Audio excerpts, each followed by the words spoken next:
Hey gamers, Lord Arcane here. I wanted to give you one more quick post-Gen Con report, and this is going to be a long one, but I'll try to keep it short and sweet. This has to deal with Paizo stuff that I picked up at Gen Con, or in the case of one of them shortly after. I'm kind of a Paizo addict, mostly because I play Pathfinder and Starfinder quite a bit, especially Pathfinder. So these are all the new books. I kind of previewed them in previous months, at least a few of them. So I wanted to talk about them. This is what just came out. Yeah, or this is what I've just got my hands on. I've got all of them sitting here right here in a nice little stack. I'll show you the books as I got them. I've just got the graphics for one of them up here.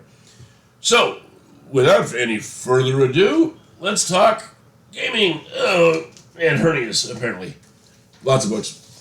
Not like. Okay, first, because it's the only Starfinder one I did at first. And here we go, Drift Crisis. Okay, Drift Crisis requires a little bit of background for Starfinder. So I'll start off with that. The Drift in Starfinder is this plane that kind of covers and connects everything. It's a transitive plane. You can't get there for magical means. It requires technological means. And that's how people get around. Well, imagine if it just went one day and collapsed. What happens? Well, that's what this book's about. And it's got a series of adventures that talk about it a little bit. And I've GM'd one of them, and I've played in one of them. And I'm not going to spell out which ones because, I don't want to give us too many spoiler alerts. So I'm sure that there'll be a little bit here. But, so what happens if all of a sudden you're traveling through the Drift and you get dumped out somewhere? Some ships ended up in elemental planes. Some ships ended up in, outer planes. Some ships just vanished. And others, a lot of them were shifted back to the material plane. So getting around in the Drift is not as convenient because it doesn't work as well as it used to. So that's what this book kind of covers, okay? It talks about new class options. It talks about new equipment. It talks about new enemies, because, hey, any book's got to have new bad guys, right? Always new threats to fight. And bad guys to annihilate, blah, blah, blah, blah, blah. So that's what Drift Crisis is about. If you're big into Starfinder, that might be up your alley. But you keep in mind, it is not your typical everyday Starfinder thing. This is we completely blew up one of the major components of Starfinder just because we felt like it. So it's been interesting. As I said, I've played one and I've GM'd one of that. Yeah, special kind of things in there. And that's all I'm going to say about it. But it's kind of cool. All right, moving right along. Next one I have on my list is Malevolence. This is a Pathfinder one. And yeah, I wrote it up in the corner so you can follow along in your book. Okay, Malevolence. If there was a haunted house from hell, this is it. You found it. Okay, it's got 3 different levels. Characters go at level 3rd, 4th, and 5th is what it's designed for. I have not had a chance to play that one in any way, shape, or form yet. But the overall hearing I'm getting is be careful where you walk because you can end up in over your head real fast if you go the wrong way. So, yeah, like your level 3rd, when you enter the dungeon, you go up to the 5th level stuff. Pathfinder 2 is brutal that way. 5th level stuff will wipe out a 3rd level party. So keep that in mind. Stick to the plan, stick together, explore the haunted house, yeah. All right, moving on from there. Knights of Lastwall. Okay. Little bit of spoiler on this one. Sorry. It has to happen. Okay. The Knights of Lastwall defend the frontier, the world, from this ancient lich known as the Whispering Tyrant. Except they lost. Hello, that's welcome to 2.0.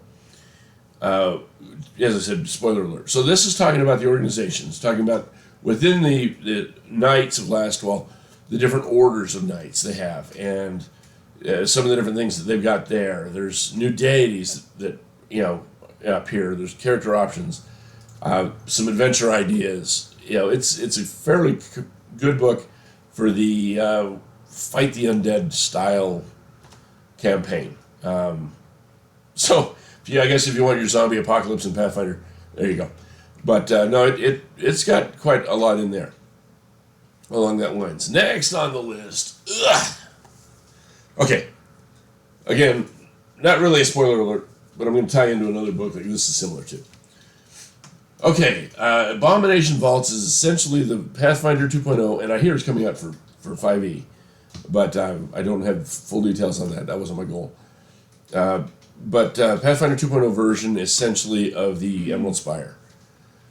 Big dungeon. In this case, it's 10 levels. You go from level 1 to 10. It even has some, if you're a Pathfinder Society person, it's got, some chronicle sheets in there. But they cover about 3 levels of the dungeon apiece. So keep that in mind. Individual results may vary. If you're doing it for society play, it gets kind of weird. But, it's a big dungeon romp.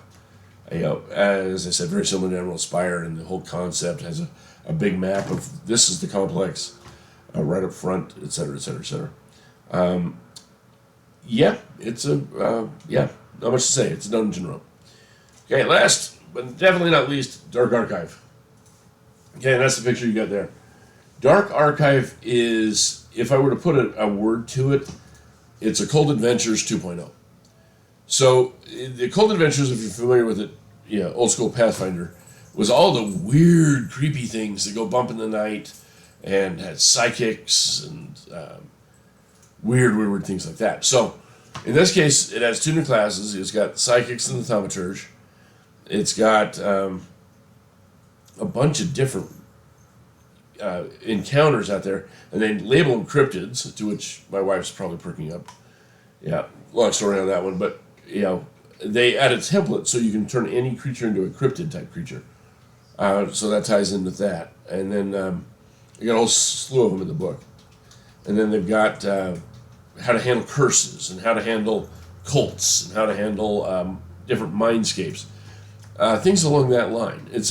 And if you like the creepy stuff, and Halloween's right around the corner, I think I just went Halloween shopping actually. Between Dark Archive and Abomination Vault and Malevolence and Knights of Lastwall, I think I went Halloween shopping. But thinking ahead on this one, it's got some adventures in there as well. So you've got some things to kind of explore and work through and whatnot. I haven't looked at the sanctioning on it. I know it's got some sanctioning stuff with it. I know Malevolence does as well. And Knights of Lastwall doesn't have adventures per se in it that I saw, but it does have options there that are society legal. So there's your society things. Check with your local store for details. No, actually, just check on the website. The Organized Play Foundation will spell out a lot of that, or Paizo site, in the case of the adventures like Malevolence and Abomination Vault. I downloaded it and looked at Abomination Vault so I could talk about that. But anyway, there's your weird things that go bump in the night. And as I said, they're really Halloween geared. And our local group up here, and yes, I'm even wearing my Starfinder Pathfinder shirt. Our local group up here in Ohio is actually doing a big Halloween event that I'm not organizing, so I haven't looked at it yet. That's a whole 2 months away. I'm not awake that far in advance. So there's your things for the day. I just wanted to get it out to you, make sure that everybody had it. If that's your thing, if you're into the, I'm not going to really say horror side of things, just dark side of things, Dark Archive's great. Kind of fits in the name. If you like a good dungeon romp, you've either got Abomination Vaults or Malevolence, kind of depending on your theme. Again, Malevolence is more sinister from the look of it.